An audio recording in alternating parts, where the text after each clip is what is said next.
السلام عليكم ورحمة الله وبركاته. عاملين ايه؟ حلوين يا رب تكونوا بخير. هنعمل مع بعض طريقة العاشورة بمكونات سهلة وبسيطة ومن غير اي افتكاسات، وكمان هنعملها بشكل وطعم كريمي. هتعجبك جدا بإذن الله لو جربتيها بنفس الخطوات والطريقة اللي انت تشوفيها معايا في الفيديو ده. بتحبيها بقى بالمكسرات هتضيفي، بتحبيها سادة مش هتضيفي مكسرات من على الوش زي ما انت عايزة. شايفين القوام بتاعها كريم ازاي زي ما قلتلكوا، والطعم بتاعها تحفة. مش مستخدمين كريمة خفق ولا كريم شانتيه ولا اي حاجة من الحاجات دي. طبعا لو الميزانية بتاعتك تسمح والحاجة موجودة عندك يعني حطيها، هتديكي طعم غني اكتر واحلى. مش متوفر فعادي جدا مفيش اي مشاكل، هتعملها بنفس الطريقة اللي انا هعملها في الفيديو ده. معايا 3 كوبايات من القمح مغسولين كويس جدا، وبديهم غلوة كده على النار مع معلقة من الرز، وبديهم غلوتين كده على النار. بسيبهم 5 دقايق وبعدين بطفي عليهم وبسيبهم في المية بتاعتهم ليلة كاملة في التلاجة، طبعا مش برا التلاجة. بيبتدي ان هو ينفش وتبتدي ان هي تفتح معايا كده. بعد كده بقى هبتدي ان انا ضفت لها كمان كوبايتين من الميه وسبتها تغلي كده كويس جدا على النار، عشان عايزاها تكون زي ما انتوا شايفين كده. هي هنا نزلت النشا بتاعتها، عاوزينها تكون كريمي اكتر من ان هي تكون حب كده ماسك نفسه. زي ما انتوا شايفين كده حبة القمح متفتحة معايا ومستوية كويس جدا. وان انتي تبيتيها كده بعد ما تغليها، ده بتسهل معاكي السوا علشان ما تستهلكيش غاز كتير، وفي نفس الوقت برضو السوا بتاعها بيكون احسن.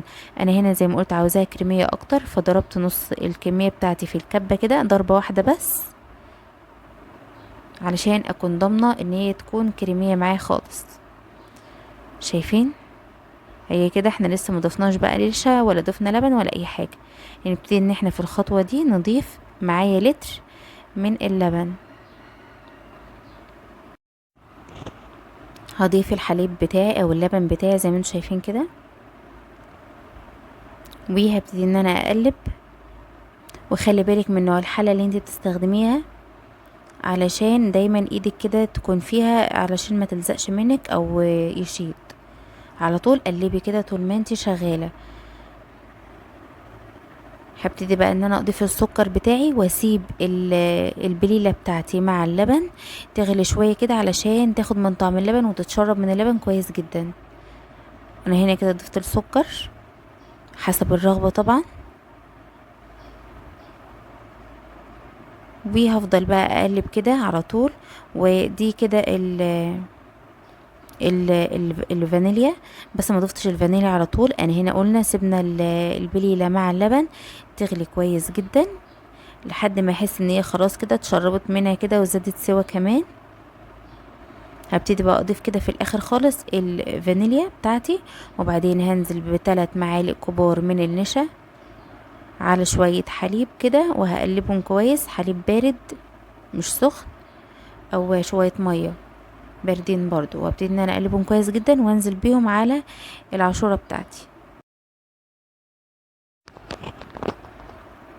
كده انا ضفت النشا وهبتدي بقى اقلب. ايدك على طول كده بتقلب ما توقفيش، علشان القوام في الوقت ده كده بيتقل مره واحده معاكي، علشان ما تشطش منك او يجرى لها حاجه. في الخطوه دي بقى انت ممكن تضيفي الكريم شانتيه زي ما قلنا، هيديها طعم غني اكتر، او تضيفي قشطه او كريمه خفق لو موجوده عندك. مش موجود حاجه من التلاتة فعادي جدا قشطه هيكون طعمها حلو. هقلب بقى كده على طول على طول على طول كده دقيقتين كمان لحد ما احس القوام كده تقل معايا زي ما انتم شايفين. وابتدي ان انا اقدمها في الاطباق، وضيفي بقى مكسرات لو حبة سادة عادي جدا زي ما تحبي. ودي طريقة العاشورة بتاعتنا سهلة وبسيطة، والمكونات بتاعتها اقتصادية جدا على فكرة. يعني احنا مضفناش بقى كريمة خفق ولا قشطة ولا حاجات من دي. وزي ما قلنا لو موجودة او متاحة بالنسبة لك او الميزانية تسمح تضيفيها عادي مفيش مشاكل. اشوفكم بقى في فيديو جديد بإذن الله، والسلام عليكم ورحمة الله وبركاته.